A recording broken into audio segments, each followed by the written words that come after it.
بسم اللہ الرحمن الرحیم الحمد للہ وحدہ والصلاة والسلام علی رسول اللہ وعلی آلہ واصحابہ اجمعین اما بعد۔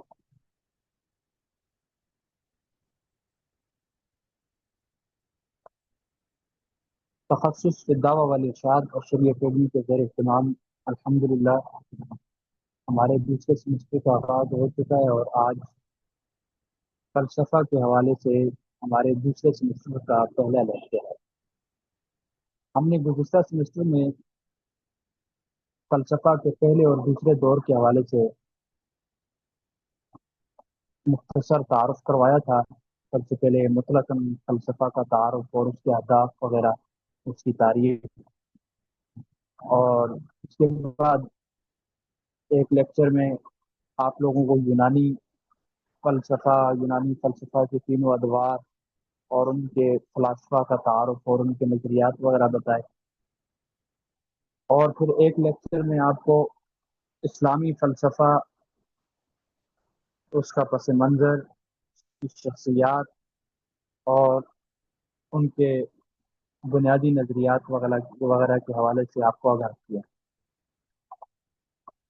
اب ہم اپنے اصل ہدف کی طرف بڑھ رہے ہیں، اور آج سے انشاءاللہ ہم فلسفہ جدید شروع کر رہے ہیں، اور ہمارے اس سیمسٹر میں فلسفہ جدید، جدید مغربی فلسفہ اور جدید کے ساتھ ساتھ معاصر بھی ہوگا۔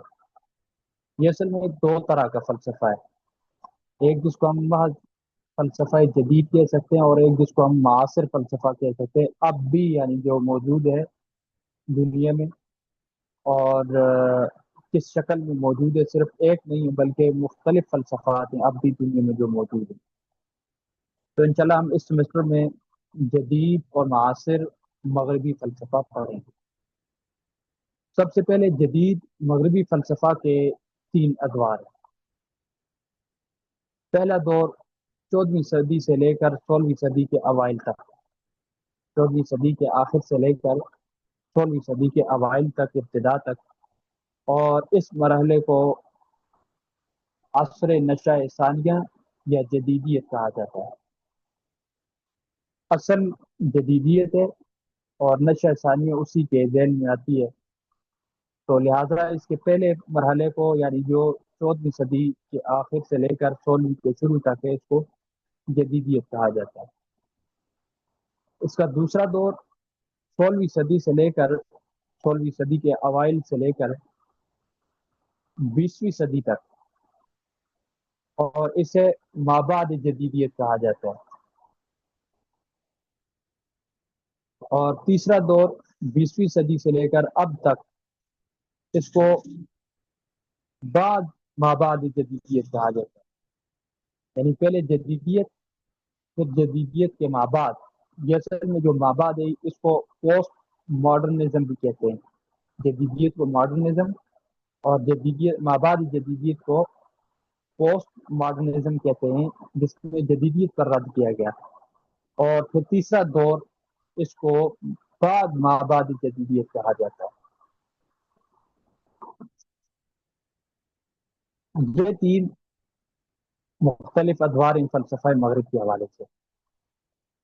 سب سے پہلے ہم اس فلسفہ مغرب کو شروع کرنے سے پہلے جس وجہ سے مغربی فلسفہ آیا ہے وہ جدیدیت، اس جدیدیت پر ہم بات کریں گے کہ جدیدیت کسے کہتے ہیں، اس کی تعریف کیا ہے، اس کی تاریخ کیا ہے، اور اس کے معاشرے پر کون سے نتائج اور کون سے اثرات مرتب ہوئے، اور اسی طرح سے اس جدیدیت کی وجہ سے مغربی ممالک میں عیسائیت اور یہودیت کے عقائد، نظریات اور ان کے مذاہب پر کیا اثرات مرتب ہوئے۔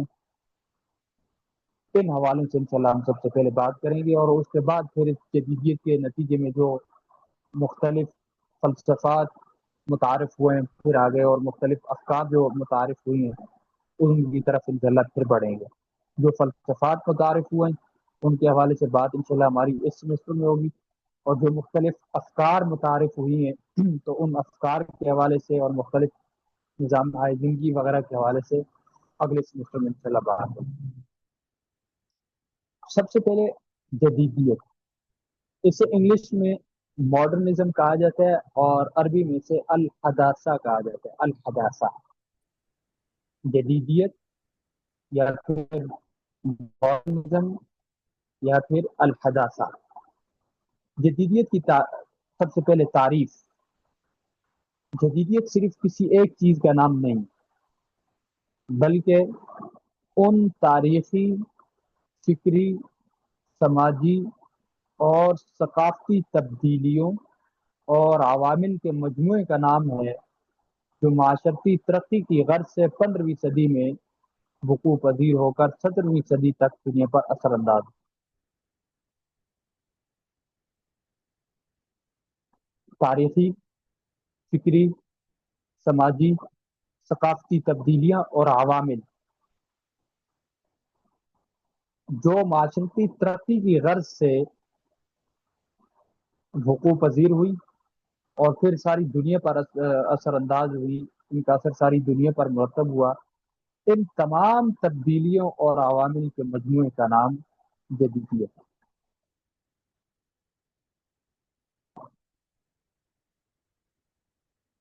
جدیدیت کی تاریخ کیا ہے؟ جدیدیت کے آغاز کے تعین کے بارے میں مختلف اقوال ہیں۔ بعض کہتے ہیں کہ اس کا دور جو ہے، اس کی ابتدا کلیسائی نظام کے خلاف جو لوتھری بغاوت تھی اس سے ہوا ہے۔ بعض مختلف اقوال بتاتے ہیں، بہرحال جو مشہور چند اقوال ہیں وہ ہم آپ کو بتا دیتے ہیں۔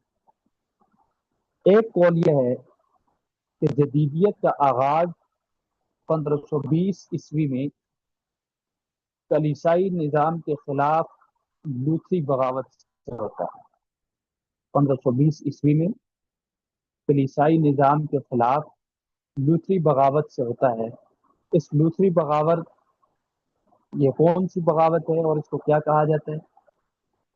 1520 میں مارٹن لوتھر نامی ایک شخص عیسائی مذہب سے ہی تعلق رکھتا تھا، مارٹن لوتھر اس کا نام تھا۔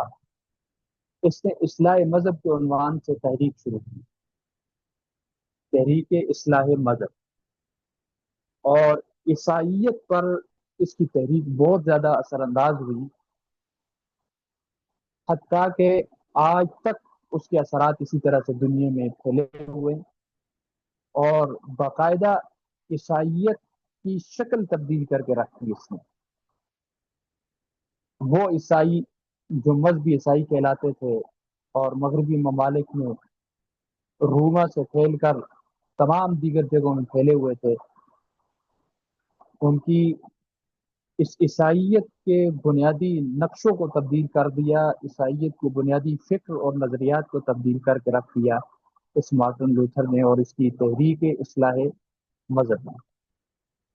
اسی تحریک اصلاح مذہب کو مغربی دنیا نشہ ثانیہ بھی کہتی ہے، نشہ ثانیہ، مغرب کا نشہ ثانیہ، اور یہی وہ تحریک ہے جو آج دنیا عیسائیت میں بلکہ ساری دنیا میں پروٹسٹنٹ تحریک کے عنوان سے جانی جاتی ہے۔ عیسائیت کے اصل میں 3 بنیادی گروہ، ایک کیتھولک، دوسرا آرتھوڈاکس اور تیسرا پروٹسٹنٹ۔ کیتھولک اور آرتھوڈاکس یہ شروع سے چلے آ رہے ہیں عیسائیت میں، پرانے چلے آ رہے ہیں مطلب، اور یہ جو پروٹسٹنٹ تیسری جو شکل بنی ہے، یہ جو تیسری قسم ہے، تیسرا فرقہ ہے، یہ 1520 میں مارٹن لوتھر کی اس تحریک اصلاح مذہب سے شروع ہو کر اب تک یہ دنیا میں چلی آ رہی ہے۔ تو بہت سارے لوگ جدیدیت اسی کو کہتے ہیں کہ اسی تحریک سے جدیدیت کا آغاز ہوتا ہے۔ بہت سارے لوگوں کا کہنا یہ ہے کہ 1648 میں جدیدیت کا آغاز ہوا۔ یہ 1648 میں ایسا کیا تھا کہ جس سے جدیدیت کا آغاز مانا جاتا ہے؟ اصل میں یورپی ممالک میں 1618 سے لے کر 1648 تک 30 سال مذہبی جنگیں ہوتی رہی آپس میں۔ مختلف مغربی ممالک کی آپس میں مذہبی جنگیں، اور یہ مذہبی جنگیں اسی پروٹیسٹنٹ تحریک کی وجہ سے، تو پروٹیسٹنٹ تحریک نے بہت زیادہ آگے بات آ رہی ہے کہ اس کی وجہ سے کیا کیا تبدیلیاں رونما ہوئی تھی، جب اس کی وجہ سے بہت زیادہ لوگ اس تحریک میں شامل ہو گئے، اور بطور خاص فرانس نے اس تحریک کو اپنایا، تو کیتھولک عیسائیت سے تعلق رکھنے والے ممالک اور پروٹیسٹنٹ سے تعلق رکھنے والے ممالک کی آپس میں جنگیں ہوئی مذہبی بنیادوں پر، اور یہ 30 سال تک جنگیں رہی۔ ان جنگوں میں بطور خاص جن ممالک نے حصہ لیا ان میں چیک ریپبلک، اب موجودہ اس کا نام چیک ریپبلک ہے، ڈنمارک، سوڈان اور فرانس، یہ بطور خاص ان جنگوں میں شامل تھے۔ 1648 میں ان ممالک نے جنگوں کے خاتمے کے لیے ایک ٹریٹی آف ویسٹ فیلیا کے عنوان سے ایک معاہدہ کیا، آپس میں ایک معاہدہ قائم کیا، اور اس معاہدے میں انہوں نے ان جنگی جو مذہبی جنگیں تھیں ان کا خاتمہ کیا۔ اب ان مذہبی جنگوں کے خاتمے کے نتیجے میں، اس معاہدے کے نتیجے میں چند چیزیں معاشرے پر اثر انداز ہوئی۔ ایک، ریاستی خود مختاری، نمبر 2، قومی ریاستوں کا تصور، اور نمبر 3، چرچ کی طاقت میں کمی۔ یہ 3 بنیادی ایسے امور تھے جو اس معاہدے کے نتیجے کے طور پر معاشرے پر اثر انداز ہوئے: ریاستی خود مختاری، قومی ریاستوں کا تصور، اور چرچ کی طاقت میں کمی۔ تو بہت سارے مغربی لوگ یا مغربی مفکرین دانشور یہ کہتے ہیں کہ اس معاہدے سے جدیدیت کا آغاز ہوتا ہے۔ پھر بہت سارے لوگ کہتے ہیں کہ جدیدیت کا آغاز 17ویں صدی میں ہوا، جب مذہبی اور سائنسی نظریات کا آپس میں تصادم ہوا۔ پہلے مغرب میں مغربی نظریات، یعنی عیسائیت کے زیادہ تر عیسائیت ہی کو ماننے والے ممالک کے مغرب میں عیسائی دین پر مبنی مذہبی نظریات، لیکن 17ویں صدی میں جب سائنسی کچھ افکار سامنے آئی، کچھ سائنسی نظریات سامنے آئے، اور سائنسدانوں نے کلیسا والوں پر، پادریوں پر، ان لوگوں پر جب سوالات کیے اور انہوں نے ان کو سائنسی تحقیقات کی بنیادوں پر یا سائنسی نقطۂ نظر سے جب جواب نہیں دیا اور ان کی تسلی نہیں ہوئی، تو اس کی وجہ سے پھر سائنسی نظریات اور مذہبی نظریات کا آپس میں تصادم ہوا۔ بالخصوص وہ کچھ سائنسدان جو پہلے خود پادری تھے چرچوں کے، اور پادری ہونے کے بعد پھر کیا ہوا، وہ سائنسدان تھے، سائنسدان بنے، سائنسدان بننے کی وجہ سے انہیں بہت زیادہ شکوک و شبہات پیدا ہوئے، اور پھر انہی کی وجہ سے مذہبی اور سائنسی نظریات کا آپس میں تصادم ہوا۔ ان سائنسدانوں میں گیلیلیو، کوپرنیکس، ڈیکارٹ، رینے ڈیکارٹ اور نیوٹن، یہ بطور خاص شامل ہے۔ ان لوگوں کی وجہ سے مطلب یہ سائنسی اور مذہبی فکری راہیں جدا ہوئی آپس میں۔ پھر بہت سارے لوگ یہ بھی کہتے ہیں کہ جدیدیت کا آغاز 1995 میں ہوا، جب سگمنڈ فرائڈ یہ ایک فلسفی تھا، اس نے ایک کتاب لکھی خوابوں کی تعبیر، فلسفی بھی تھا اور ساتھ سائنسدان بھی تھا۔ خوابوں کی تعبیر کے نام سے کتاب لکھی، اور فرائڈ نے اس کتاب میں انسان کی اندرونی دنیا کو سائنسی، غیر مذہبی اور نفسیاتی انداز میں پیش کیا کہ انسان کے اندر کی دنیا سائنسی ہے، غیر مذہبی اور نفسیاتی قسم کی دنیا ہے انسان کے اندرونی۔ تو بہت زیادہ لوگ اس فکر سے متاثر ہوئے اور اس کی کتاب سے متاثر ہوئے، اور مذاہب سے کئی لوگوں نے بغاوت کی اور سائنس کو بنیاد بنا لیا۔ تو بہت سارے لوگ یہ بھی کہتے ہیں کہ یہی وہ بنیادی عمل ہے جس کی وجہ سے جدیدیت کا آغاز ہوا۔ لیکن ان تمام نقطہ نظر سے ہٹ کر ایک اور نقطہ نظر بھی ہے جس کو جدیدیت کی بنیاد مانا جاتا ہے۔ وہ کون سا ہے؟ 1436 میں اس جدیدیت کا آغاز مانا جاتا ہے۔ یہ وہ دور ہے جب پرنٹنگ پریس کی ایجاد ہوئی، اور اس ایجاد کی وجہ سے نئی فکری جہات معاشرے کے سامنے آئی، اور مختلف قسم کے افکار اور نظریات دنیا کے اندر متعارف ہوئے اس پرنٹنگ پریس کی وجہ سے۔ ایک سبب یہ بتایا جاتا ہے، اور کئی اسباب تھے، لیکن بطور خاص جس کو سبب مانا جاتا ہے وہ یہ پرنٹنگ پریس تھی۔ 1436 میں اس کا آغاز ہوا، اور اس آغاز کی وجہ سے بہت ساری نئی فکری جہات دنیا کے سامنے آئی، اور دنیا نے نئے افکار کو اپنایا۔ اب تطبیقی زاویے سے ہم یہ کہہ سکتے ہیں کہ جدیدیت کا آغاز 1436 میں ہوا۔ 16ویں صدی میں لوتھری بغاوت نے اسے مغربی نشہ ثانیہ کا رنگ دیا۔ 17ویں صدی میں سائنسی دور نے اسے خوب تقویت دی اور عالمگیریت بخشی۔ تب سے یہ ساری دنیا پر جدیدیت اثر انداز ہے۔ 1436 میں اس کا آغاز ہوا۔ 1520 میں جو لوتھری بغاوت تھی، اس لوتھری بغاوت نے اس کو ایک نئی شکل دی، ایک مذہبی رنگ دیا، اور مذہبی رنگ میں بطور خاص مغرب کو نشہ ثانیہ کا رنگ دیا۔ اور پھر 17ویں صدی میں سائنسی دور نے اس کو خوب تقویت اور عالمگیریت دی، اور تب سے لے کر بطور خاص یہ 17ویں صدی میں معاشرے پر اور بلکہ سارے عالم پر اثر انداز ہوئی، اور آج تک یہ جدیدیت دنیا میں اثر انداز ہے۔ جدیدیت کے اثرات، بلکہ یوں کہہ سکتے ہیں جدیدیت کی منفی خصوصیات۔ ایسے کون سے عالمی سطح پر بڑے اثرات ہیں یا پھر منفی خصوصیات ہیں جو عالمی سطح پر دنیا میں اثر انداز ہوئی اور دنیا کے معاشروں نے انہیں قبول کیا اور معاشرے ان کی وجہ سے تباہ ہوا؟ سب سے پہلا مذہبی اور سائنسی نظریات کا تصادم۔ آج دنیا میں آپ جتنے بھی جدیدیت کے مختلف پھیلے ہوئے نظریات اور افکار دیکھ رہے ہیں، مختلف قسم کے اعتراضات مذاہب پر، اللہ تعالیٰ کے وجود کے حوالے سے، مذہب کے حوالے سے، رسالت کے حوالے سے، اسلام کے حوالے سے، قرآن کے حوالے سے، یا دیگر مذہبی کتابوں کے حوالے سے، یا پھر یہ مساوات کے حوالے سے اور عورتوں کے حقوق کے حوالے سے، جتنے بھی آپ کو افکار اور نظریات پھیلے ہوئے نظر آ رہے ہیں، ان تمام کا تعلق جدیدیت سے۔ لیکن بنیادی طور پر 3 بنیادی نظریات ایسے ہیں جن میں سائنس اور مذہب آپس میں متصادم ہوا، اور اس جدیدیت کی وجہ سے ہوا۔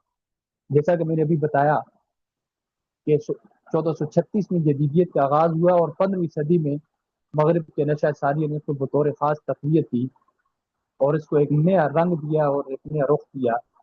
تو 17ویں صدی میں آ کر سب سے پہلے جو اس کے بڑے اثرات اور وہ بڑے نتائج جو معاشرے پر مرتب ہوئے اور عالمی سطح پر مرتب ہوئے، وہ یہ تھے کہ مذہبی اور سائنسی نظریات کا آپس میں تصادم ہے۔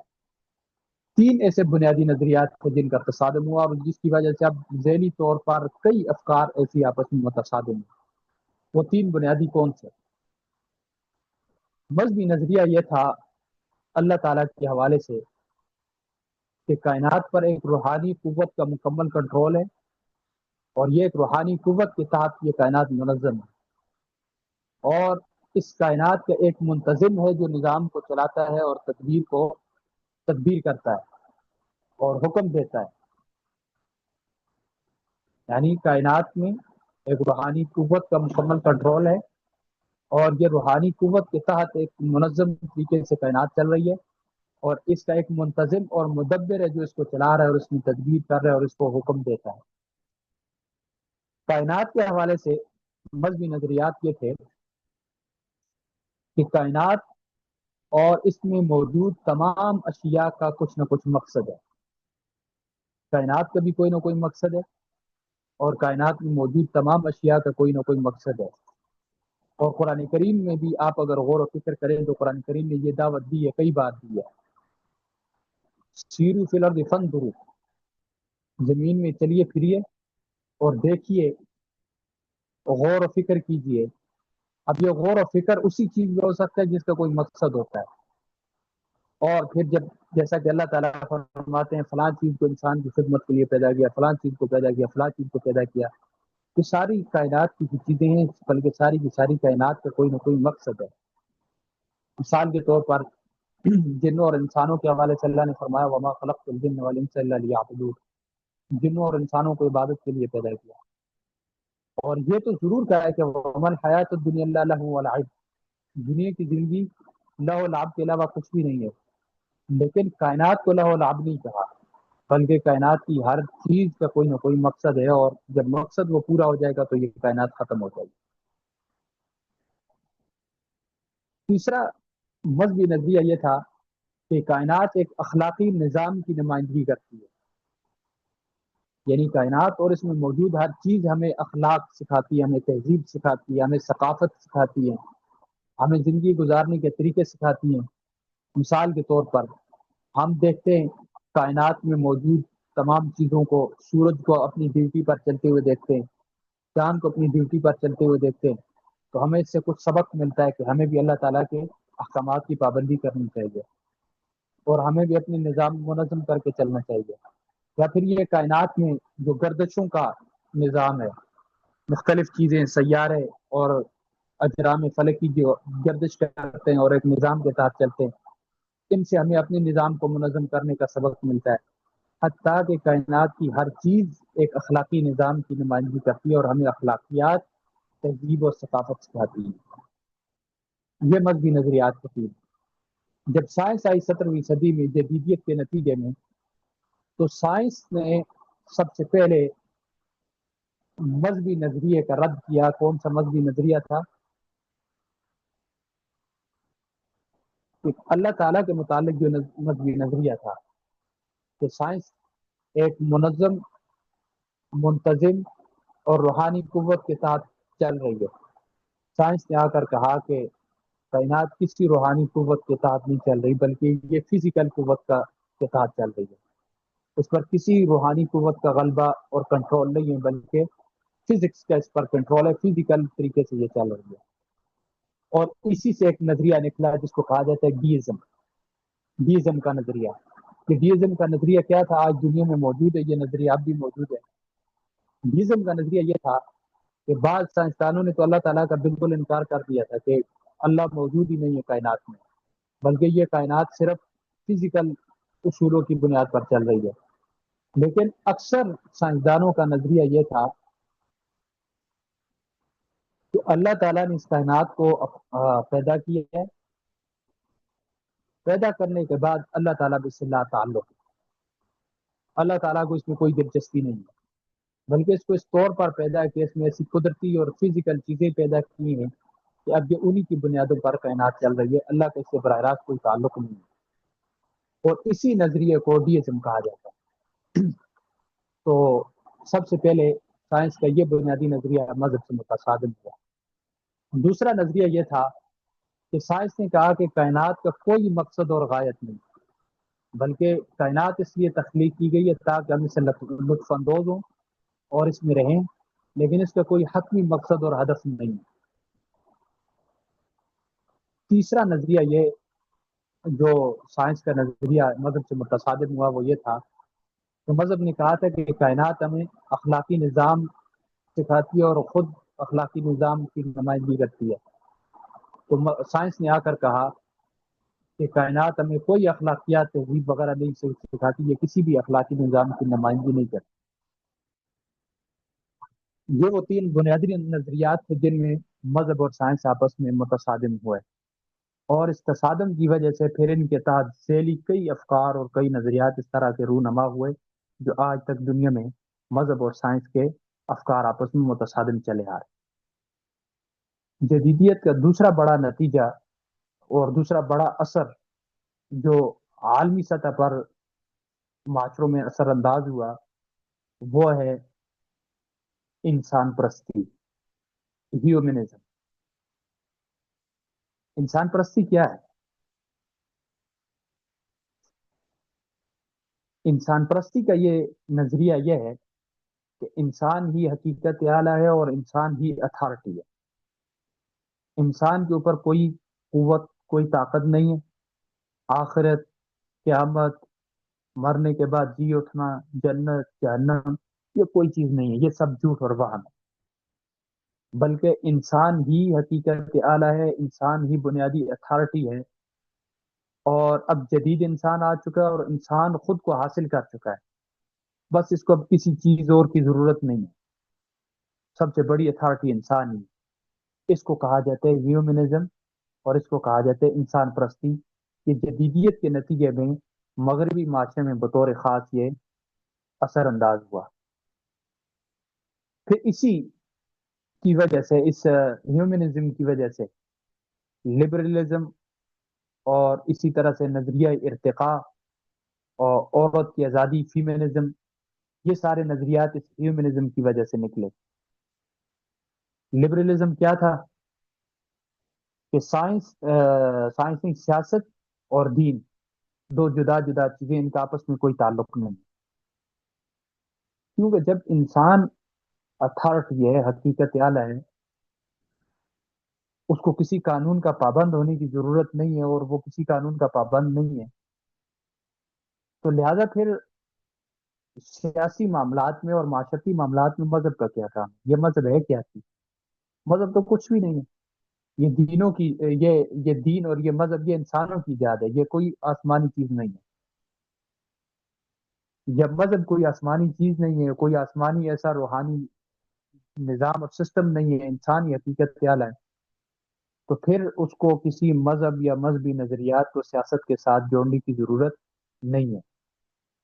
اور یہ بطور خاص یہ جو لوتھری تحریک تھی، پروٹیسٹنٹ تحریک، اسلامی مذہب کی تحریک، اس تحریک نے یہ نظریہ قائم کیا تھا، اور آگے آ رہی ہے بات کہ کیسے قائم کیا تھا، کہ اس نے مذہب، کلیسا کلیسا اہل کلیسا اور کتاب کو مقدس ماننے سے انکار کیا، اور اس انکار کا نتیجہ یہ نکلا کہ ان کی جو اتھارٹی تھی ایک کلیساؤں کی اور اہل مذہب کی اور جو کتاب کی، ان کی اس اتھارٹی کو معاشرے سے ختم کر دیا، اور ختم کرتے ہی سیاسی تمام نظام اور سیاسی سارے کے ساری فکروں میں ان سے مذہب کو بالکل الگ کر دیا گیا۔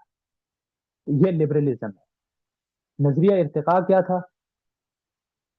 کہ جب انسان خود یہ حقیقت اعلیٰ اور اتھارٹی ہے، تو پھر اس کا خالق کون ہے؟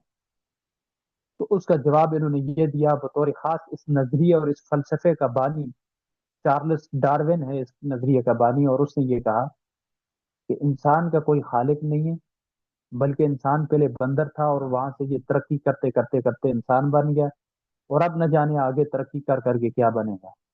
اور بلکہ اب یہ مغربی معاشرے میں یہ بات سامنے آ چکی ہے، یہ نظریہ سامنے آ چکے ہیں، وہ اب انسان کو انسان نہیں مانتے بلکہ جدید انسان مانتے۔ ان کے ہاں انسان اب انسان نہیں ہے، وہ جو انسان ہوتا تھا وہ نہیں ہے، جدید انسان ہے، مشینری سسٹم پر چلنے والا انسان، مشینی انسان۔ تو اب نہ جانے آگے یہ ارتقاء سے مشینی انسان، اور مشینی انسان سے آگے پھر کہاں کہاں تک جا سکتے۔ پھر اسی طرح سے آزادی، آزادی کا نظریہ، آزادی کا نظریہ کیا تھا؟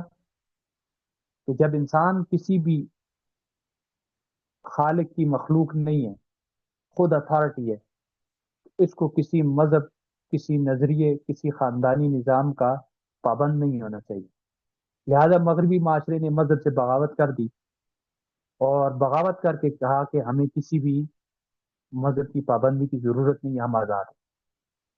اور یہ آزادی کا نظریہ آج بھی دنیا میں موجود ہے، اور بطور خاص یہ جو میرا جسم اور میری مرضی، اور جو عورت مارچ کے موقع پر جو مختلف قسم کی جلوس نکالے جاتے ہیں، اور ان جلوسوں میں یہ کہا جاتا ہے کہ تیرا باپ بھی دے گا آزادی، فلاں بھی دے گا آزادی، یہ آزادی کسی غلامی سے آزادی نہیں ہے، یہ آزادی مذہب سے آزادی ہے، اور یہ مذہب سے آزادی جدیدیت کا نتیجہ تھا۔ پھر اسی طرح سے فیمنزم، عورت پرستی، عورت کے حقوق طلب کرنا۔ جب متاثر ہوئی، جدیدیت اثر انداز ہوئی مغربی معاشرے پر، تو اہل مغرب نے یہ سوچا کہ جب انسان کسی مذہب، کسی الہ، کسی کتاب، یا کسی چیز کا پابند نہیں ہے، آزاد ہے، اور اس کا کوئی خالق نہیں ہے، یہ خود اتھارٹی ہے، تو پھر اس نے یہ تفریق کس چیز کی ہے؟ فلاں عورت، فلاں مرد، فلاں خواجہ سرا، فلاں بچہ، فلاں بوڑھا، فلاں فلاں، نہیں، ان میں یہ کوئی کسی قسم کی اس طرح کی کوئی تفریق نہیں ہونی چاہیے، بلکہ مرد عورت سب کچھ ایک طرح ہے، سب کو ایک طرح کے حقوق ملنے چاہیے، سب معاشرتی سطح پر برابر ہے۔ اس برابری والے نظریے کو مساوات کہا گیا، اور عورت کو مرد کے برابر کر کے اس کے حقوق کا مطالبہ کرنے کے نظریے کو اور اس فکر کو فیمنزم کہا گیا۔ تو یہ لبرلزم، نظریہ ارتقاء، آزادی، فیمنزم، اور اسی طریقے سے یہ مساوات، یہ سارے نظریات جو ہیں یہ جدیدیت کی وجہ سے مغربی معاشرے پر ہیومنزم اثر انداز ہوا، اور ہیومنزم کی وجہ سے یہ سارے نظریات جو ہیں وہ مغربی معاشرے پر اثر انداز ہوئے۔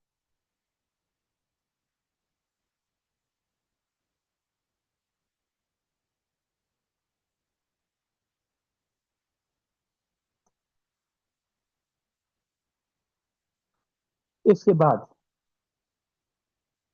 تیسرا بڑا اثر عقل پرستی، ریشنلزم، عقل پرستی، جدیدیت کی وجہ سے مغربی معاشرے پر ایک اور جو بڑا ایک اثر مرتب ہوا وہ عقل پرستی تھی۔ عقل پرستی کیا؟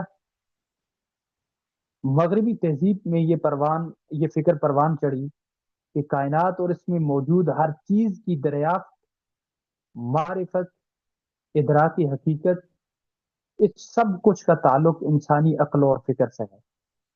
انسان کی عقل ہی اتھارٹی ہے، عقل جس چیز کو درست قرار دے وہ درست ہے، عقل جس چیز کو باطل قرار دے وہ باطل ہے، عقل جس چیز کو کہے کہ یہ ہے تو وہ ہے، عقل جس چیز کو کہے یہ نہیں ہے تو یہ نہیں ہے۔ بس عقل ہی جانچنے کی آخری اتھارٹی اور عقل ہی جانچنے کی آخری کسوٹی ہے۔ اس کو کیا کہا جاتا ہے؟ عقل پرستی، ریشنلزم۔ اور اس ریشنلزم کی وجہ سے اور اس عقل پرستی کی وجہ سے ایک اور نظریے نے جنم لیا، اور اس نظریے کو کہا جاتا تھا ریڈکشنزم۔ ریڈکشنزم یہ کیا تھا؟ کہ ہر چیز کو عقلی بنیادوں پر اس کے بنیادی اجزاء پر لے جا کر سمجھا جائے۔ مثال کے طور پر اگر کوئی کہتا ہے اخلاق کیا ہے، تو اخلاق کے ہم اس کو بنیادی تصور میں دیکھیں گے، کہ دیکھتے ہیں کہ کسی کا کسی کے ساتھ رویہ اس کو نفع دیتا ہے یا نقصان دیتا ہے۔ اگر نفع دیتا ہو تو ہم کہیں گے کہ یہ اخلاق ہے، نقصان دیتا ہے تو ہم کہیں گے یہ اخلاق نہیں۔ یہ ہے ریڈکشنزم، کہ ہر چیز کو اس کے بنیادی اجزاء پر لے جایا جائے، بنیادی تصورات پر لے جایا جائے، اور عقل کی بنیاد پر اور ان بنیادی اجزاء اور تصورات کی بنیاد پر اس کو سمجھا جائے۔ یہ ریڈکشنزم، یہ عقل پرستی اور ریشنلزم کے نتیجے میں مغربی معاشرے میں جنم پایا تھے۔ چوتھی چیز جدیدیت کی وجہ سے جو مغربی معاشرے پر اثر انداز ہوئی وہ شدید صارفیت، ایکسٹریم کنزیومرزم۔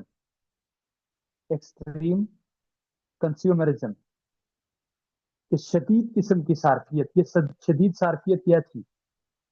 مغربی معاشرے نے جب یہ دیکھا کہ انسان کسی الہ، کسی مذہب، کسی قانون کا پابند نہیں ہے، تو لہذا پھر وہ معاشرے میں جو خرچ کرے گا، جو اخراجات کرے گا، پیسہ کمائے گا، لگائے گا، یہ سب کچھ اس کی مرضی کے مطابق ہونا چاہیے۔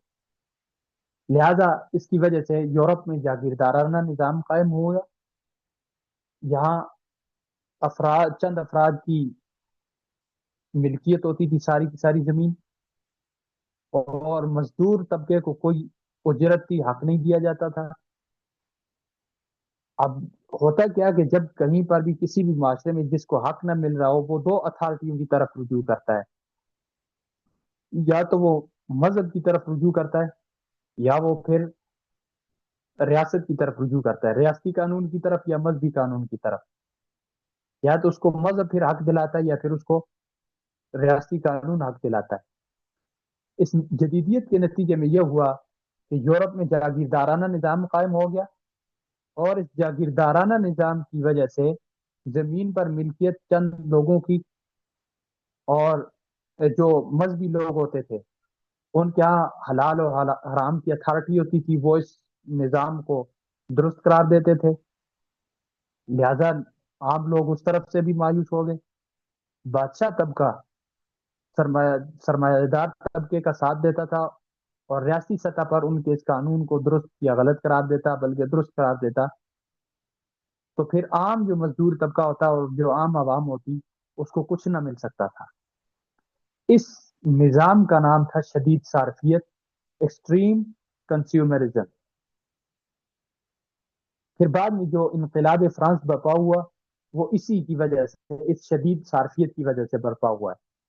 وہ کیا تھا انقلابی فرانس؟ انشاءاللہ جب اگلے سیمسٹر میں ہم چلیں گے تو اگلے سیمسٹر میں آپ کو تفصیل کے ساتھ اس حوالے سے آگاہ کیا جائے۔ تو یہ چار بڑے بنیادی ایسے اثرات تھے، نتائج تھے، جو جدیدیت کی وجہ سے مغربی معاشرے پر نہیں بلکہ ساری دنیا پر اثر انداز ہوئے۔ اگلی چیز ہے جدیدیت کے عام اثرات۔ جدیدیت کے سماجی اور مذہبی اثرات۔ جدیدیت نے سماج پر کون سے اثرات ڈالے اور جدیدیت نے مذہب پر کون سے اثرات ڈالے؟ جدیدیت کے جو سماج پر اثرات مرتب ہوئے ہیں ان میں چار قسم کے اثرات ہیں۔ پہلا قسم کا شک،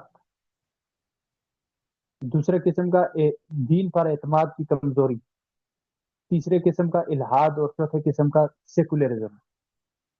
یہ شک کیا ہے؟ جدیدیت کی وجہ سے مغرب میں جدیدیت سے قبل اللہ تعالیٰ کے وجود کو کسی نہ کسی صورت میں تسلیم کیا جاتا تھا کہ اللہ ہے۔ ظاہر عیسائیت کا دورہ تھا مغرب میں، تو عیسائیت میں تو بھی تو اللہ تعالیٰ کے وجود کا اقرار کیا جاتا ہے، چاہے وہ جس صورت میں بھی مانا جائے، اللہ اور مسیح کو ایک کر کے مانا جائے، تثلیث کا نظریہ ہو، یا اللہ کو وحدہ لا شریک مانا جائے، یا جس صورت میں بھی مانا جائے، بہرحال اللہ تعالیٰ کے وجود کا کسی نہ کسی حد درجے تک اللہ تعالیٰ کے وجود کا تصور پایا جاتا تھا۔ لیکن جدیدیت نے آ کر سب سے پہلے لوگوں میں سماجی سطح پر جو ان کے ذہنوں میں شک ڈالا وہ اللہ تعالیٰ کے حوالے سے ڈالا، اور یہ بطور خاص انہی سائنسدانوں کی وجہ سے ہوا کہ جو پہلے پادری تھے، مذہب کا کام کر رہے تھے، جدیدیت سے متاثر ہوئے اور ان کے ذہن میں اللہ تعالیٰ کے حوالے سے شکوک و شبہات پیدا ہو گئے کہ اللہ ایک ہے یا کئی زیادہ ہے، یا پھر اللہ ہے تو کس صورت میں ہے؟ کیا اس کا کوئی جسم ہو سکتا ہے؟ یا اللہ ہے تو کیا کائنات کی ہر چیز میں وہ حلول کر سکتا ہے؟ تجسیم، تجسد، نفی، اس طرح کے مختلف قسم کے شکوک و شبہات ان کے ذہنوں میں پیدا ہوئے، اور ان شکوک و شبہات جن کے ذہنوں میں پیدا ہوئے ہیں ان میں بنیادی طور پر یہی ایڈورڈ اور ڈیکارٹ ہے۔ ایڈورڈ اور رینے ڈیکارٹ یہ وہ ہیں جو پہلے عیسائی پادری تھے اور سائنس سے متاثر ہوئے، جدیدیت سے متاثر ہوئے، اور پھر سائنس اور جدیدیت کی وجہ سے ان کے ذہنوں میں اللہ تعالیٰ کے حوالے سے شکوک و شبہات پیدا ہوئے، اور یہ شکوک و شبہات آج تک دنیا میں چلے آ رہے ہیں۔ اب بھی یہ شک کئی دنیا کے ذہنوں میں موجود ہے کہ اللہ ہے یا نہیں ہے، اگر ہے تو وہ کس شکل میں؟ ممکن ہے ہر چیز میں اس نے حلول کر لیا ہو، یا اگر ہے تو ممکن ہے کائنات کے ساتھ اس کا کوئی ربط نہ ہو، یا اگر ہے تو ممکن ہے وہ کئی شکلوں میں ہو۔ یہ سارے قسم کے شکوک و شبہات جدیدیت کی وجہ سے معاشرے میں پیدا ہوئے۔ دوسرا، دین پر اعتماد کی کمزوری۔ جدیدیت کی وجہ سے شک نے جنم لیا، اور شک کے نتیجے میں دین پر اعتماد میں کمزوری پیدا ہو گئی۔ ظاہر ہے جب اللہ کی ذات پر شک ہے تو اب دین کے حوالے سے بھی شک پیدا ہو گیا کہ پتہ نہیں یہ دین کسی اللہ کی طرف سے ہے یا پھر انسانوں کی اپنی ایجاد ہے، اور اگر دین اللہ کی طرف سے ہے یا انسانوں کی ایجاد ہے، جو کچھ بھی ہو، ممکن ہے ایک اچھی چیز ہو، لیکن اب معاشرہ اس طرح کا نہیں رہا، معاشرہ اب اس طرح کا نہیں رہا کہ جس کے لیے دین کی ضرورت ہو، اب دین تبدیل ہو چکا ہے۔ اور یہ شک کیوں، یہ دین پر اعتماد کی کمزوری کیوں پیدا ہوئی؟ میں نے اپنے تمہیدی لیکچر میں آپ کو بتایا تھا کہ تین بڑی چیزیں ہیں جن کے حوالے سے دنیا میں اس وقت بات چیت کی جاتی ہے: دین، فلسفہ اور سائنس۔ اور دنیا عموماً ان تینوں سے سوال کرتی ہے، اور یہی تین چیزیں جواب دیتی ہیں، یا دین سے سوال ہوتا ہے، یا فلسفہ سے، یا پھر سائنس سے۔ اب 17ویں صدی میں جب بہت سارے سائنسدانوں کے اذہان میں مختلف قسم کے نظریات پیدا ہوئے، ان کے ذہنوں میں شکوک و شبہات پیدا ہوئے، اور وہ دین سے جب اس کا سوال کرتے تو جوابی طور پر اہل کلیسا ان کو اس طرح کا جواب نہ دے سکتے، بلکہ اہل کلیسا نے تو سائنسدانوں پر فتوے لگا دیے تھے کہ یہ ملحد ہیں اور یہ دہریہ قسم کے لوگ ہیں، ان پر فتوے لگا دیے تھے، اور ان کو ان کے فکروں کے مطابق اور ان کے نظریات اور فزیکل اصولوں کے مطابق جب جوابات نہیں ملے تو پھر انہوں نے کہا کہ اب سائنس سے پوچھتے ہیں۔ جب سائنس سے پوچھے تو سائنس اب ان کی خود اپنی ایجاد تھی اور فزیکل اصولوں پر چلنے والی چیز تھی، خود ان کا نظریہ اس طرح کا بن چکا تھا، اب انہیں اپنے تمام تر معاملات کا حل سائنس میں نظر آیا۔ ان معاملات کے جب حل انہیں سائنس میں نظر آیا تو انہوں نے دین سے اعتماد کمزور کر لیا کہ دین اب ضرورت نہیں، کہ دین اب ضرورت نہیں ہے، اب واحد چیز صرف سائنس ہے، سائنس ہی کو بنیاد بنایا جا سکتا ہے اور سائنس ہی کو دیکھا جا سکتا ہے، اور سائنس ہی اب ہمارے تمام تر معاملات کا حل ہے۔ تو یہ وہ وجہ تھی جس کی وجہ سے دین پر اعتماد کی کمزوری پیدا ہوئی، اور 1949 میں یہ نظریہ بطور خاص سامنے آیا جب سائنس نے ما فوق الفطرت، یعنی فطرت میں آنے والی چیزوں کے باہر کی جو چیزیں، ما وراء الفطرت یعنی ہم کہتے ہیں، یا ما فوق الفطرت، ما وراء الطبیعیات یا ما فوق الطبیعیات، جو عام فطرتی طور پر سمجھ میں نہیں آتی، جیسے اللہ کا وجود، اللہ کی صفات، ملائکہ، اور آسمان سے وحی کا اترنا، قیامت، تقدیر، یہ چیزیں ان کو ما وراء الطبیعیات اور ما وراء الفطرت کہا جاتا ہے۔ ان امور پر جب سائنسدانوں نے گفتگو شروع کی، اور جو مذہبی طبقہ تھا اہل کلیسا، انہوں نے ان کو ان کے اصولوں کے مطابق جب جواب نہیں دیا اور ان کی دین پر اعتماد میں کمزوری پیدا ہوئی، تو یہ نظریہ بڑھتے بڑھتے بڑھتے 1949 کی بات ہے، 1949، یہ نظریہ اس طور پر نمایاں ہو کر سامنے آیا کہ امریکہ میں ایک مشہور جریدہ نکلا کرتا تھا، اس کا نام تھا ریڈر ڈائجسٹ، یعنی پڑھنے والوں کا رسالہ، ریڈر ڈائجسٹ۔ اس میں کئی تحریرات اور تبصروں کا نتیجہ یہ تھا، جو یہ دعویٰ سامنے لاتا تھا کہ نعوذ باللہ اب امریکہ ہی خدا ہے، تمام تر طاقتوں کا مالک امریکہ ہے، تو جس کے پاس طاقتیں ہوتی ہیں وہی کیا ہوتا ہے؟ الہ ہوتا ہے، لہذا اب امریکہ ہی خدا ہے۔ اگرچہ یہ براہ راست ان کا دعویٰ نہیں تھا، لیکن ان کی تحریروں اور تبصروں کا جو نتیجہ نکلتا تھا وہ یہی نکلتا تھا، اور انہوں نے اس وقت یہ کہا، اگر ان سے سوال کیا گیا کہ کیا کائنات میں کوئی اور خدا موجود نہیں ہے، تو انہوں نے کہا کہ ہوگا، ممکن ہے، لیکن اب اس کا تعلق ہم سے نہیں ہے، اس کا دین یا وہ خود خدا، اس کا ہماری پالیسیوں، نظام حکومت، ہماری زندگی میں اب کوئی تعلق ان کا نہیں ہے، اب ہمارے تمام تر معاملات سائنس سے حل ہو رہے ہیں، لہذا اب دین کی کوئی ضرورت نہیں۔ تو اس طرح سے جدیدیت کے نتیجے میں دین پر اعتماد میں کمزوری پیدا ہوئی۔ تیسرا نظریہ تھا الحاد۔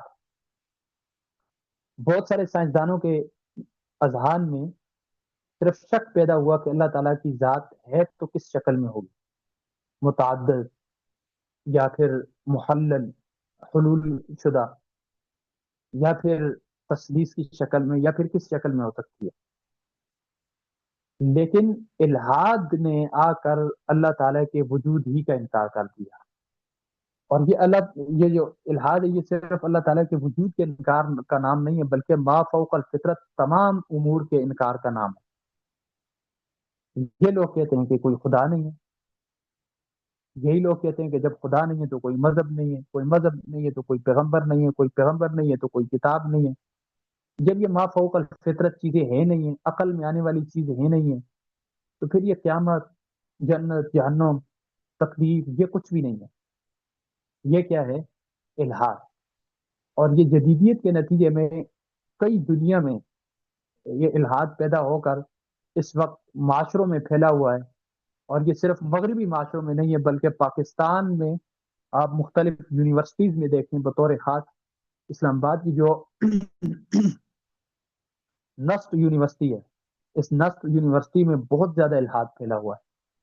فاسٹ یونیورسٹی ہے، قائد اعظم میں کئی لوگ ہیں اس طرح کے، نمل میں ہیں، یا دیگر جتنی یونیورسٹیز ہیں ان میں یہ الحادی فکر کے لوگ موجود ہیں، جو یہ دعوت دے رہے ہیں اور جو یہ نظریات پیش کر رہے ہیں کہ اس کائنات میں کوئی خدا موجود نہیں ہے، بلکہ یہ فزیکل طریقوں پر چل رہی ہے، اور سائنس اور فطرت یہ شروع سے موجود ہیں، اور یہ کائنات قدیم ہے، شروع سے موجود ہے، کسی نے اس کو پیدا نہیں کیا۔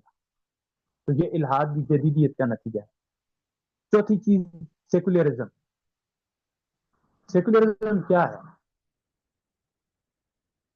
جیسا کہ ابھی میں نے اوپر آپ لوگوں کو بتایا کہ مذہب کا، دین کا سیاست سے کوئی تعلق نہیں ہے، اس کو کیا کہا جاتا ہے؟ سیکولرزم۔ مغرب میں کلیسا کے پاس مذہبی کتابیں تھیں، اگرچہ محرف شدہ، تحریف شدہ تھیں، محرف شکل میں تھی، لیکن کتابیں تھیں۔ بائبل، پرانے عہد نامے، جدید عہد نامے، یا تورات یا زبور یا انجیل، یا کوئی بھی، انجیل مقدس، تالمود، جو بھی تھیں مغربی کلیساؤں کے پاس یا پھر یہودی عبادت خانوں میں۔ بطور خاص عیسائیت میں کلیساؤں کے پاس یہ جو کتابیں تھیں، ان کی بنیاد پر ان کے ہاں اتھارٹی ہوتی تھی۔ اتھارٹی کس چیز کی؟ اجتہاد۔ اب یہ اجتہاد کا تصور کیا ہے؟ میں 1 منٹ کے لیے موضوع سے ہٹ کر بات کرنے لگا ہوں۔ اجتہاد کا تصور کیا ہے؟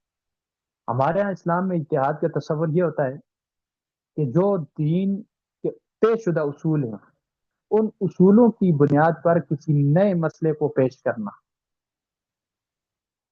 جس طرح سے قیاس ہوتا ہے، ایک مسئلہ پہلے سے ثابت شدہ ہے، اس میں ایک علت موجود ہے، وہ یہ علت اب ایک کوئی نیا مسئلہ ہمارے سامنے آیا اس میں بھی موجود ہے، تو ہم کہیں گے کہ اس کا حکم وہی ہے جو پہلے مسئلے کا۔ یہ اجتہاد ہے۔ مثال کے طور پر شراب حرام ہے، اور اس میں علت کیا ہے؟ کہ اس میں نشاور جو چیزیں ہیں یہ انسان کے عقل پر پردہ ڈال دیتی ہیں۔ اب اس دور میں مثلا کوئی نشاور چیز آئی سامنے، مثلا کوئی ایک نئی چیز نشے کے طور پر سامنے آئی، اب کوئی ہم سے پوچھے گا کہ یہ کیا ہے، یہ حرام ہے یا حلال ہے؟ اب ہم کیا کریں گے؟ اس میں دیکھیں گے کہ شریعت میں اس کا کیا حکم ہے، ہم اس میں علت دیکھیں گے، اس میں بھی علت یہی ہے کہ یہ انسانی عقل پر پردہ ڈال دیتی ہے اور نشاور چیز ہے، تو ہم کہیں گے اسی کی وجہ سے شراب حرام ہوئی تھی، لہذا اسی علت کی وجہ سے یہ بھی حرام ہے۔ یہ اجتہاد ہے۔ کسی عالم کو یا کسی قاضی صاحب کو یہ اتھارٹی حاصل نہیں ہے کہ وہ قانون میں تبدیلی کرے، قانون وہی ہے، شریعت کا طے شدہ، لیکن اس قانون کو ایک نئے مسئلے میں، نئے حکم میں لاگو کیا گیا، اس کا نام اجتہاد اور اس کا نام قیاس ہے۔ لیکن مغرب میں یہ جو اجتہاد کا تصور ہے، اور آج کل بطور خاص ہمارے پاکستانی معاشرے میں کچھ جو متجددین ہیں، تجدد پسند لوگ، ان کے ہاں اجتہاد کا تصور یہ نہیں ہے، بلکہ ان کے ہاں اجتہاد کا تصور یہ ہے کہ کئی اصولیات میں بھی تبدیلی کی جا سکتی ہے۔ مثال کے طور پر عیسائیت میں روزوں کا تصور کیا ہے؟ پہلے جو بھی تھا، لیکن اسی طرح ہماری طرح روزے کبھی سردیوں میں آ گئے، کبھی گرمیوں میں آ گئے، تو عیسائی دنیا نے اپنے پوپ، جو ان کے بڑے پادری ہوتے ہیں، پادریوں کے بھی بڑے جو پادری ہوتے ہیں، جیسے ہمارے یہاں شیخ الاسلام اور مفتی اعظم وغیرہ ہوتے ہیں، یا امام کعبہ فلاں فلاں، شیخ الازہر، ان کے یہاں جو بڑے ہوتے ہیں، جو روما اور اٹلی کے جو بڑے بڑے ہیں، ان کو پوپ کہا جاتا ہے، پاپا اعظم، اور پھر اس کے بعد پوپ، اور پوپ کے بعد پھر یہ عام پادری۔ انہوں نے اپنے پوپوں سے کہا اور پاپا اعظم وغیرہ سے کہا کہ رمضان روزہ ہمیں تنگ کر رہا ہے، کبھی کب آ جاتے، کبھی سردیوں میں، کبھی گرمیوں میں، کبھی کس میں، کبھی کس میں، اس کو کسی ایک موسم پر خاص کر دیا جائے، تو ڈرا دیے۔ مغربی معاشرے نے اور پوپوں نے اس کو اس طرح سے بند کیا کہ روزوں کا تصور یہ پیش کیا کہ مارچ کا مہینہ ایسا ہوتا ہے کہ اس میں زیادہ سردی بھی نہیں ہوتی، زیادہ گرمی بھی نہیں ہوتی، لہذا مارچ کے معاشرے میں مارچ کے مہینے میں اس کو کیا جائے، بند کر لیا جائے، اور ساتھ کفارے کے طور پر اس کے فروری کے آخری 10 دنوں کے بھی روزے رکھے جائے، 40 روزے کر دیے 30 کے بجائے۔ اب ان کے یہاں اتحاد کا تصور یہ ہے، اور ہمارے یہاں اتحاد کا تصور کیا ہے میں آپ کو بتا چکا۔ بہرحال مغرب میں اپنے موضوع کی طرف آتے ہیں کہ کلیسا کے پاس مذہبی کتابیں تھیں، اور ان مذہبی کتابوں کی بنیاد پر ان کے ہاں کوئی اتھارٹی تھی اتحاد وغیرہ کی۔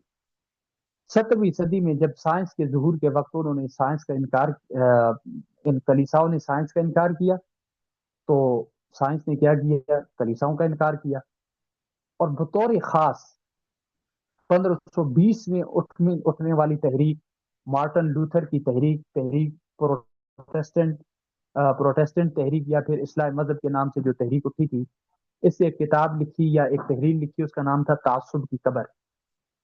اس نے ظاہر کیا کہ کلیسائی لوگ متعصب ہیں، ان کا کلیسا محض ایک قید کا نام ہے، دین کا سیاست سے کوئی تعلق نہیں ہے، سیاست کا دین سے کوئی تعلق نہیں ہے، کوئی لینا دینا نہیں ہے، یہ دو الگ الگ چیزیں ہیں۔ اور اس تصور کو سب سے پہلے اپنانے والی ریاست کا نام فرانس ہے۔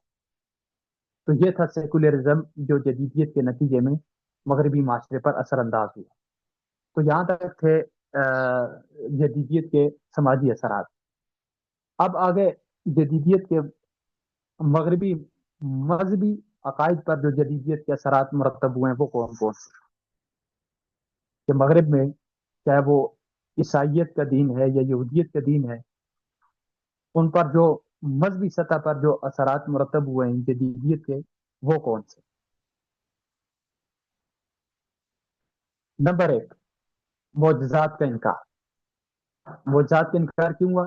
جیسا ابھی میں نے اوپر بتایا کہ سائنسدانوں نے اہل کلیسا مذہبی لوگوں سے یہ مافوق الفطرت چیزوں کے بارے میں سوالات کیے، مافوق الفطرت چیزوں کے بارے میں سوال کیے، اور انہیں فزیکل اصولوں کی روشنی میں سمجھنے کی کوشش کی۔ اب ظاہر اہل کلیسا نے انہیں ان کے فزیکل اصولوں کی بنیاد پر تو وہ ان کا جواب نہیں دے سکتے، وہ یہی کہتے ہیں، ان سے اگر کوئی کہتا کہ معجزہ کیا ہے تو وہ جواب دیتے ہیں کہ معجزہ ایک خارق عادت چیز ہے جو کسی پیغمبر کے ہاتھ پر رونما ہوتی ہے۔ اب سائنسدانوں کو کیا پتا خارق عادت کسے کہتے ہیں؟ یعنی جتنی بھی مافوق الفطرت چیزیں تھیں ان کے متعلق سائنسدانوں نے سوالات کیے، تو کلیسا، اہل کلیسا اور مذہبی شخصیات ان کو اس طرح کا جواب بھی دے پاتی تھی۔ اس کی وجہ سے انہی میں سے ایک سب سے بڑی جو مافوق الفطرت چیز ہے جس پر کئی اعتقادات کی بنیاد پڑتی ہے، وہ معجزات ہیں۔ تو مغربی معاشرے میں اس جدیدیت کی وجہ سے مذہبی سطح پر معجزات کا انکار کیا گیا، باقاعدہ کئی مذہبی لوگوں نے معجزات کا انکار کر دیا کہ معجزہ کوئی چیز نہیں، اور سائنسدانوں سے متاثر ہو کر اس کا انکار کیا۔ دوسری چیز نظریہ تقدیس اور مقدسات کا انکار۔ یہ تقدیس اور مقدسات کیا تھے؟ مغربی معاشرہ بائبل کو، مذہبی کتابوں کو مقدس مانتے تھے، کلیسا کو مقدس مانتے تھے، کلیسائی لوگوں کو مقدس مانتے تھے، اور یہ ساری کی ساری چیزیں مقدس تھیں۔ کلیسا، پوپ، مذہبی شخصیات، کتاب، یہ ساری چیزیں مقدس، اور ان کو مقدس ماننا یہ نظریہ تقدیس تھا۔ اب جو لوتھری تحریک 1520 میں رونما ہوئی، تو اس لوتھری تحریک نے کیا کیا کہ ان مقدسات کا انکار کیا، اور باقاعدہ اس نے مارٹن لوتھر نے نقد کیا اور تنقید کی کلیسائی نظام پر، اور کہا کہ نہ تو کلیسا مقدس ہے، نہ کوئی کتاب مقدس ہے، اور نہ ہی کوئی شخص مقدس ہے، کوئی چیز مقدس نہیں ہے، بلکہ ان میں تحریف ہوئی ہے۔ اور جس طرح کی اب ان کے پاس کتابیں موجود ہیں، اس طرح کی تو کوئی انسان بھی کتاب لکھ سکتا ہے، اس طرح کی کتاب اب کوئی انسان بھی لکھ سکتا ہے جو تاریخی اعتبار سے اور جو لغت کے اعتبار سے بڑی اچھی کتاب ہو۔ لہذا کوئی چیز مقدس نہیں، یہ سب کچھ تحریف شدہ ہے۔ یہ نظریہ تقدیس کا انکار۔ عقیدہ تجسد الہ کا خاتمہ۔ یہ تجسد الہ کا خاتمہ کیا تھا؟ عقیدہ تجسیم کا انکار۔ مسیحی دنیا کا عقیدہ تھا کہ اللہ تعالیٰ نے مسیح علیہ السلام اور ہر چیز میں تجسد کیا ہے، جیسا کہ وہ کہتے ہیں، عیسائی دنیا میں یہ بات مشہور ہے کہ اللہ تعالیٰ تین کا تیسرا ہے۔ اب یہ تین کے تیسرے کا کیا مطلب ہے؟ اللہ، عیسیٰ علیہ السلام اور مریم مل کر ایک خدا بنتے ہیں، یا اللہ، عیسیٰ اور روح الامین مل کر ایک خدا بنتے ہیں، یا پھر روح الامین، مریم اور عیسیٰ، ان کے تینوں مل کر ایک خدا بنتا ہے۔ تو یہ عقیدہ تثلیث ہے ان کے یہاں، جس کے بارے میں قرآن کریم نے کہا ہے لقد کفر الذین قالوا ان اللہ ثالث ثلاثہ۔ تو اس عقیدہ تثلیث کی وجہ سے یہ لازم آتا ہے کہ عیسائی دنیا میں یہ بات مشہور تھی کہ اللہ تعالیٰ نے عیسیٰ علیہ السلام میں تجسد کیا ہے، اور اسی طرح سے ہر چیز میں تجسد کیا ہے، جس چیز میں دیکھیں اسی میں اللہ تعالیٰ کی ہمیں قوت نظر آتی ہے، تو لہٰذا ہر چیز میں اللہ تعالیٰ کی ذات موجود ہے۔ یہ نظریہ تجسید تھا عیسائی دنیا میں۔ جدیدیت نے آ کر اس کا خاتمہ کیا، اور بطور خاص اسی لوتھری تحریک نے، کیونکہ یہ اٹھی اصلاح مذہب کے عنوان سے اٹھی تھی، تو اس نے آ کر اس بات کی سائنسی تحقیقات کی روشنی میں، بعد میں سائنسی تحقیقات کی روشنی میں اس کو باقاعدہ اس نظریے کا انکار کیا گیا، اور مارٹن لوتھر نے اس نظریے کا انکار کیا کہ کوئی بھی خدا کسی بھی عیسیٰ میں یا کسی بھی چیز میں متجسد نہیں ہوا۔ اگر خدا ہے تو وہ خدا ہے، وہ الگ چیز ہے، اور اگر عیسیٰ ہے تو عیسیٰ الگ چیز ہے، اگر کوئی اور چیز ہے تو وہ الگ چیز ہے۔ یہ مارٹن لوتھر کی اس تحریک کی وجہ سے۔ چوتھا تھا عیسائیت کا ضیاع۔ جدیدیت نے سب سے پہلے جس مذہب کو اپنی لپیٹ میں لیا وہ عیسائیت ہے۔ دوسرے نمبر پر ہندوازم، نہیں، دوسرے نمبر پر یہودیت، تیسرے نمبر پر ہندوازم، اور اب اس کا سارے کا سارا رخ اسلام کی طرف پھرا ہوا۔ جدیدیت نے آ کر سب سے پہلے عیسائیت کو کیسے قبضے میں لیا؟ ظاہر مغربی معاشرہ تھا، اور مغربی ممالک یورپ، فرانس وغیرہ، روم، اٹلی، ان جگہوں میں عیسائیت ہی پھیلی ہوئی تھی، تو جدیدیت کا آغاز بھی مغرب ہی سے ہوا۔ تو مغرب میں جدیدیت نے سب سے پہلے عیسائیت کو اپنی لپیٹ میں لیا، اور بطور خاص مارٹن لوتھر کی تحریک کی شکل میں جب جدیدیت منتقل ہوئی، پہلے تو جدیدیت کا آغاز ہوا، لیکن بعد میں مارٹن لوتھر کی جو تحریک کی، یہ بھی جدیدیت ہی کا ایک اثر ہے، اور پھر جدیدیت ہی کی ایک شکل ہے۔ تو اس تحریک کی وجہ سے عیسائیت پر اتنی زد پڑی کہ جب عیسائی دنیا نے دیکھا کہ مذہب کو اب نئی صورت میں پیش کیا جا رہا ہے، ایک نیا تصور دیا جا رہا ہے، اور وہ مذہب ہماری خواہشات کے مطابق ہے، لہذا اب عیسائی پرانے مذہب کی کوئی ضرورت نہیں ہے، بلکہ نیا مذہب ہم اختیار کرتے ہیں۔ اور آج دنیا میں جو کیتھولک عیسائی ہیں، جو اپنے آپ کو مذہبی عیسائی کہتے ہیں، ہمارے یہاں پاکستان میں ہیں، بلکہ ہمارے مشرقی ممالک میں جو تھوڑے تھوڑے عیسائی ہیں، 5%، 2% یا 7%، جتنے جتنے بھی ہیں، یہ تقریباً کیتھولک ہے اور مذہبی عیسائی ہیں۔ اگرچہ ان کے بھی نظریات میں کئی قسم کی تحریفات موجود ہیں، لیکن یہ مذہبی عیسائی ہیں۔ مغربی دنیا میں روم اور اٹلی میں مذہبی قسم کے، کیتھولک قسم کے عیسائی موجود ہیں، اور ویٹیکن سٹی جو ہے یہ ان کا مقدس شہر ہے، جیسے ہمارے لیے مکہ مکرمہ مقدس اور بنیادی شہر ہے، مکہ مکرمہ، مدینہ منورہ، اس طرح سے ان کا جو بنیادی اور مقدس شہر ہے وہ ویٹیکن سٹی ہے، اور ان کا جو پاپا اعظم ہوتا ہے، جس کے پاس علت و حرمت سے لے کر ہر قسم کی اتھارٹی موجود ہوتی ہے، وہ ویٹیکن سٹی میں ہوتا ہے۔ اور پروٹسٹنٹ جو تحریک کی وجہ سے عیسائیت میں تبدیلی پیدا ہوئی، عیسائیت، مذہبی عیسائیت سے آدھے سے زیادہ پروٹسٹنٹ تحریک میں منتقل ہو گئی، تو عیسائی مذہب ضائع ہوا، اور پروٹسٹنٹ تحریک کا اس وقت جو مین، جو اس کا، جسے ہم کہیں کہ جو اس کی مین جگہ ہے اور جو اس کا مین شہر ہے، وہ انگلینڈ ہے، اور ان کا جو سب سے بڑا چرچ ہے وہ چرچ آف انگلینڈ ہے، وہاں اس کے پاس سارے قسم کی اتھارٹی موجود ہیں، اور چرچ آف انگلینڈ کا جو سربراہ ہوتا ہے وہ وہی شخص ہوتا ہے جو انگلینڈ کا، اور جو انگلینڈ کا جو بادشاہ ہوتا ہے، وزیر اعظم ہوتا ہے. اسی وجہ سے انگلینڈ کے قانون میں یہ بات شامل ہے کہ کوئی شخص کیتھولک عیسائیت سے تعلق رکھنے والا شخص انگلینڈ کا وزیر اعظم نہیں بن سکتا. اس لیے کہ ظاہر ہے اسی شخص کو چرچ آف انگلینڈ کا بھی بڑا مانا جائے گا، چانسلر مانا جائے گا. تو اب وہ کیتھولک عیسائی کا تو سے تعلق رکھنے والا نہیں ہو سکتا، اس کا پروٹیسٹنٹ سے تعلق ہونا ضروری ہے. تو یہ عیسائیت کا ضیاع ہے.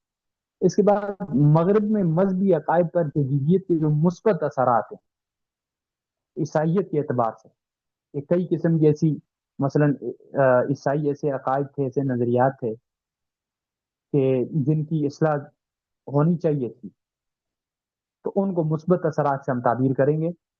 اور یہ مثبت اثرات کس قسم کے ہیں؟ ان میں سب سے پہلے دیگر ادیان کو تسلیم کرنا. پہلے عیسائیت خلاصی اور نجات اور جنت کے استحقاق کا جو نظریہ تھا وہ صرف اپنے لیے تسلیم کرتی تھی.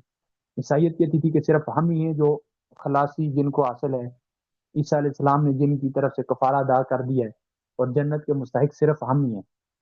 وقالت الیہود لیست النصارى علی شیء وقالت النصارى لیست الیہود علی شیء. یہودی کہتے ہیں ہم ہی مستحق ہیں، اور عیسائی کہتے ہیں ہم ہی مستحق ہیں. تو عیسائیت کا یہ جو نظریہ تھا، اس جدیدیت نے آ کر اس کو ختم کیا. جدیدیت کے بعد ویٹیکن سٹی میں ان کے بڑے عیسائیوں کے علماء، پوپ وغیرہ جمع ہوئے، اور انہوں نے آپس میں مشورہ کیا کہ اب ہمیں دیگر ادیان کو تسلیم کرنا پڑے گا.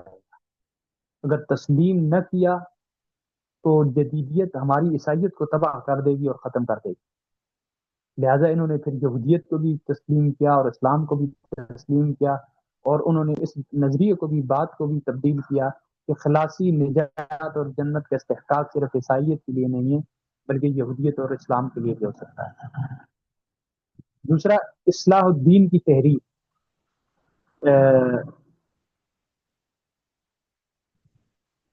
ہاں، یہ جو اصلاح الدین کی تحریک ہے، یہ عیسائیت میں اصول پرستی کا ظہور، اس کو اصول پرستی کا ظہور کے ہیں یا اصلاح الدین کی تحریک کے ہیں.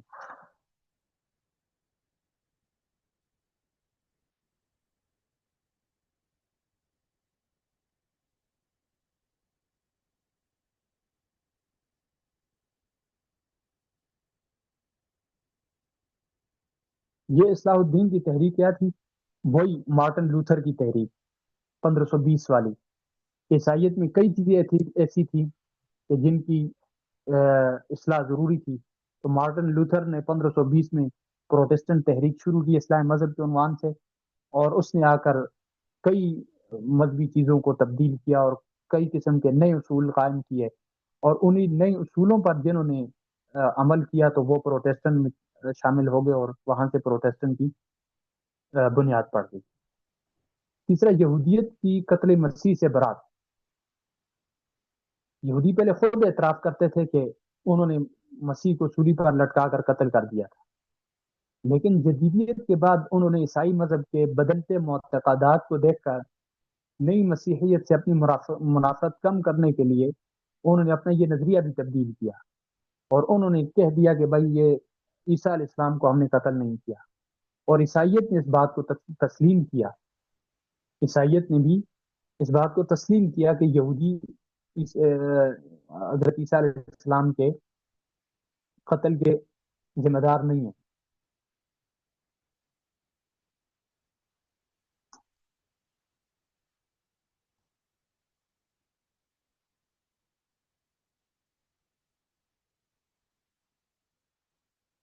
حتیٰ کہ کارا رینن ایک شخص ہے، اس نے یہ بات لکھی بھی ہے، باقاعدہ کتاب میں لکھی ہے. اس نے کہا کہ یہودی اہل کتاب ہیں اور یہ حضرت عیسیٰ علیہ السلام کے قاتل نہیں ہو سکتے، لہذا ان کو برات دے دی گئی کہ یہودی اب عیسیٰ علیہ السلام کے قاتل نہیں ہیں. اور یہ پروٹیسٹنٹ تحریک میں یہ نظریہ اب بھی موجود ہے. کیتھولک عیسائی اس کو اب بھی نہیں مانتے، وہ کہتے نہیں یہی عیسیٰ علیہ السلام کے قاتل. چوتھا، عیسائیت کی عالمگیریت. عیسائی دنیا پہلے اعتراف کرتی تھی کہ ان کا تعلق اور ان کا مذہب صرف بنی اسرائیل سے تعلق رکھتا ہے، اور بنی اسرائیل اس وقت مغرب میں موجود ہے. لہذا دین عیسائی صرف مغرب میں ہونا چاہیے، اس کے علاوہ دین عیسائی کا کوئی تعلق نہیں ہے۔ لیکن جدیدیت کی وجہ سے عیسائیت کا جب نیا رخ دنیا کے سامنے آیا پروٹسٹنٹ تحریک کے عنوان سے، اور اس کو دنیا نے اپنانا شروع کیا اپنی خواہشات کے تابع سمجھ کر، تو عیسائیت نے اپنی عالمگیریت کا اعلان کر دیا کہ عیسائی مذہب جو ہے وہ ساری دنیا کے لیے۔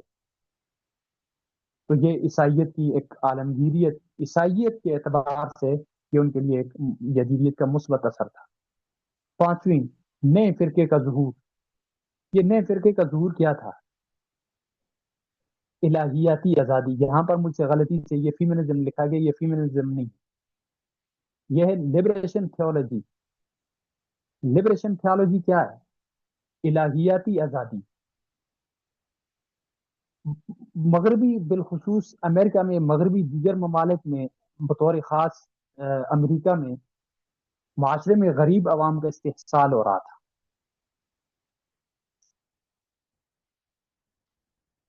اور غریب عوام استحصال کی شکار تھی۔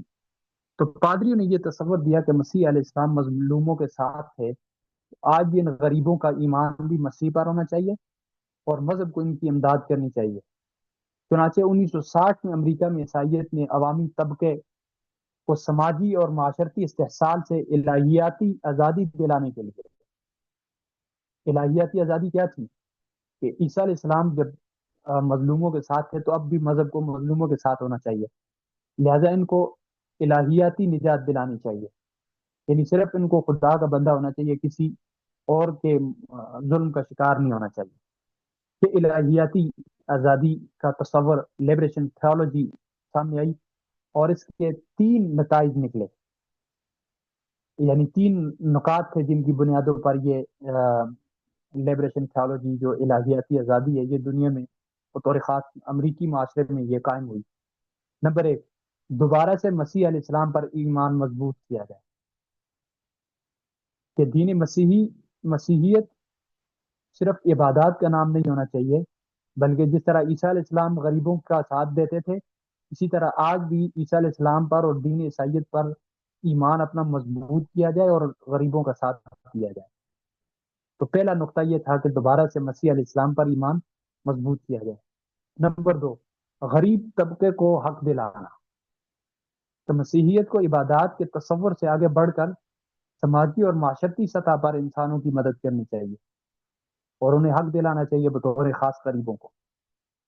تیسری چیز، الہیات نسائی، فیمنسٹ تھیولوجی، جس کو کہتے ہیں الہیات نسائی کو تقویت ملی۔ یہ الہیات نسائی کیا تھی؟ الہیات نسائی اصل میں یہ وہی فیمنزم ہے۔ فیمنزم تو پہلے ہیومنزم انسان پرستی کے نتیجے میں آ چکی تھی، لیکن امریکہ میں عیسائیوں کے اس تحریک کی وجہ سے، یہ جو لبریشن تھیولوجی تحریک تھی، اس کی وجہ سے اس فیمنسٹ تھیولوجی کو، الہیات نسائی کو بہت زیادہ تقویت ملی۔ مطلب زمانے جاہلیت میں عورت کو ادنی ترین سمجھا جاتا تھا، اسی طرح عیسائیت میں بھی کسی درجے تک یہ تصور موجود تھا کہ عورت صرف تفریح اور تلذذ اور رقص کا سامان ہے۔ اس نظریے کو رد کرنے کے لیے لبریشن تھیولوجی نے عورت کو بھی معاشرے کا فرد تسلیم کرایا، کہ جس طرح دیگر لوگ معاشرے کا فرد ہیں، عورت بھی اسی طرح سے معاشرے کا فرد ہے، اور اسے حقوق دینے کی بات کی، اور انسان پرستی کے نتیجے میں متعارف ہونے والی فیمنزم فکر، اس کو لبریشن تھیولوجی کی وجہ سے تقویت ملی، اور عورت کو حقوق، تعلیم، کام کاج اور ہر چیز میں برابری کا تصور مل گیا۔ اور پھر اس کے بعد عورت ذات کو بھی جس طرح سے ایک مطلقاً انسان کو ایک اتھارٹی اور ایک حقیقت اعلیٰ تصور کیا جاتا تھا، اسی طرح سے عورت ذات کو بھی پھر ایک حقیقت اعلیٰ اور ایک اتھارٹی تصور کیا جانے لگا۔ تو یہ جدیدیت کے اثرات تھے جو تین قسم پر مشتمل ہے۔ ایک عالمگیر اثرات جو ساری دنیا میں مرتب ہوئے اور مغربی معاشرے نے بطور خاص نے اپنایا، شروع کے جو چار تھے۔ اس کے بعد پھر سماجی اثرات، وہ بھی تقریباً چار تھے۔ اس کے بعد مذہبی اثرات دو طرح کے تھے، مذہبی منفی اثرات اور مذہبی مثبت اثرات۔ مذہبی منفی اثرات بھی میرے خیال سے چار قسم کے تھے، اور مثبت اثرات جو ہیں وہ 5 قسم کے تھے. یہ جدیدیت کے اثرات ہیں. اور اب جدیدیت کا کیا تصور ہے؟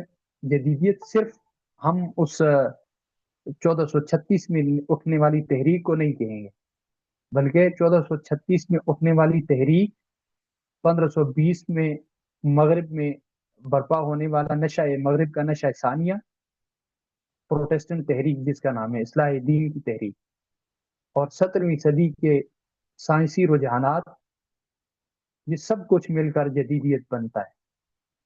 تو ابتدا جدیدیت کی 1436 سے ہے، پھر یہ 1520 کے پروٹیسٹنٹ تحریک سے گزر کر 17ویں صدی میں سائنس تک پہنچی، اور سائنسی نظریات کی وجہ سے اس کو پھر بہت زیادہ تقویت ملی، اور ساری دنیا کے اندر یہ جدیدیت اثر انداز ہوئی، اور اس کا اثر اب بھی دنیا میں موجود ہے.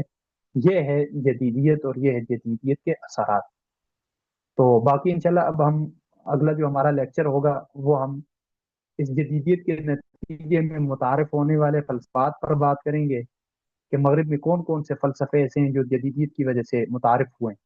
جیسے عقلانی فلسفہ ہے، اور اسی طرح سے تجریبی ہے، مثالی ہے، اور حصی ہے. پھر اس کے بعد براجماتیت ہے، براجماتیت کے بعد رومانویت ہے، رومانویت کے بعد پھر وجودیت ہے، اور اسی طرح سے تحلیلی فلسفہ ہے، بنیوی ہے. یہ اس کے کچھ عربی نام ہے، کچھ اردو نام ہے، لیکن وہ آگے جب انشاءاللہ ہم بات کریں گے تو تفصیلی طور پر ان کے حوالے سے بات ہوگی. اور ہمارے اس سیمسٹر کا جو ٹارگٹ ہے وہ یہی مختلف فلسفات پر ہی بات ہے. اور باقی جہاں تک جدیدیت کے نتیجے میں آنے والی فکریں ہیں، مختلف ازمز ہیں جدیدیت یا پھر مابعد جدیدیت کے نتیجے میں، ان فکروں کے حوالے سے انشاءاللہ ہماری بات جو ہے وہ اگلے سیمسٹر میں ہوگی، جو ہمارا دوسرا سیمسٹر کہلائے. سبحانک اللہم و بحمدک، نشہد ان لا الہ الا انت، نستغفرک و نتوب الیک. ہاں اگر کسی کا کوئی سوال ہو جو موجود ہیں تو سوال کیا جا سکتا ہے.